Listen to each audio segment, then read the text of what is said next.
Nesta quinta-feira, um júri popular acabou condenando, os jurados ali acabaram condenando 3 pessoas em Cornélio Procópio. Estou aqui com a doutora Bárbara Garla, ela é promotora de justiça e vai explicar um pouco pra gente como é que foi esse júri, se foi tudo tranquilo ou se foi tumultuado por aqui. Afinal, foram 3 condenações, né? Isso. Boa tarde a todos. Hoje foi um júri bastante importante aqui para a comunidade de Cornélio Procópio, já que trata-se de um fato ocorrido em 2016, em julho de 2016, que foi, na verdade, uma tentativa de homicídio contra uma vítima que acabou atingindo uma terceira pessoa, uma senhora que não tinha qualquer relação ali com aquela briga entre as gangues rivais.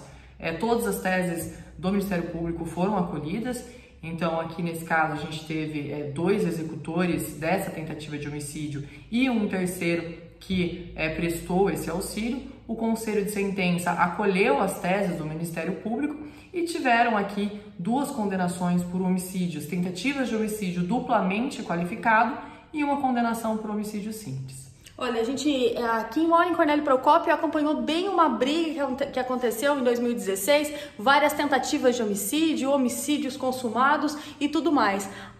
A gente veio aqui mostrar que todo esse tempo o processo continuou caminhando e agora aconteceu o desfecho, que foi o júri popular, onde os jurados têm a oportunidade de ouvir os 2 lados da história e poder sim ou não condenar. Neste caso, condenou. Doutora, nesta situação, qual foi a pena aplicada pelo juiz aqui, conforme condenou os jurados? Isso. Esse é um processo bastante complexo, né? E por essa razão, inclusive, que este fato ocorrido em 2016 vem a julgamento agora, em 2023, mas é importante que a sociedade saiba que todos esses homicídios que ocorreram naquela época, em 2016, 2017, que ainda existem, inclusive, alguns resquícios dessa guerra entre os grupos rivais, né, as gangues, envolvendo o tráfico de drogas em Cornélio Procópio, continuam a ser apurados e isso chega ao plenário do júri. Aqui foi determinada penas altas, eu não vou conseguir precisar agora exatamente os meses, mas um dos réus foi condenado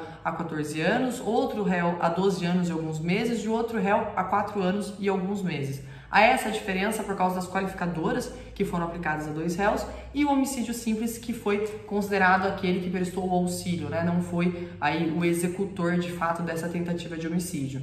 E também são sempre consideradas as circunstâncias peculiares e características individuais de cada um dos réus, ou seja, ser reincidente ou não por prática de fatos anteriores, tudo isso influencia na pena.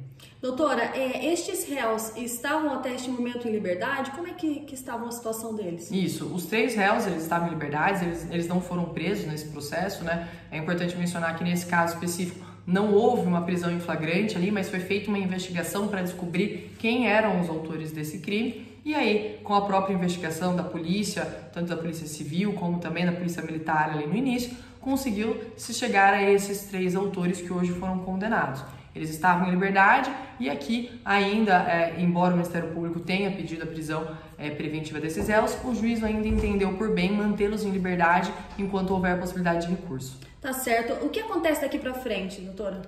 Agora, abre um prazo para a defesa apresentar recurso, caso entenda cabível. Esse prazo ainda terá um tempo, um período para que faça esse recurso. O Ministério Público, em princípio, não irá recorrer, está satisfeito com a decisão soberana dos jurados, o veredito dos jurados. Depois disso, esses recursos são levados aos tribunais, lembrando que no tribunal de júri, os tribunais eles não conseguem alterar a decisão dos jurados, mas apenas anular esse júri para que seja feito um novo julgamento. O Ministério Público espera e entende que esse julgamento e a decisão dos jurados será mantida e quando houver o trânsito em julgado, enfim, aí pode ser iniciada a execução da pena, ou seja, essas pessoas foi determinados a todos os réus o regime fechado, então seria de fato a prisão dessas pessoas para o cumprimento da pena que foi aplicada. Tá certo, Ellen. Então, gostaria aqui de parabenizar o trabalho do Ministério Público, que foi em frente em relação às investigações também, acatando o trabalho que a polícia fez até chegar a este processo e aí condenando estas 3 pessoas pela situação aí desta guerra que aconteceu em Cornélio Procópio em 2016, 2017. Com informação direta aqui do Ministério Público do Fórum aqui de Cornélio Procópio, Daniane Souza para a RCFM.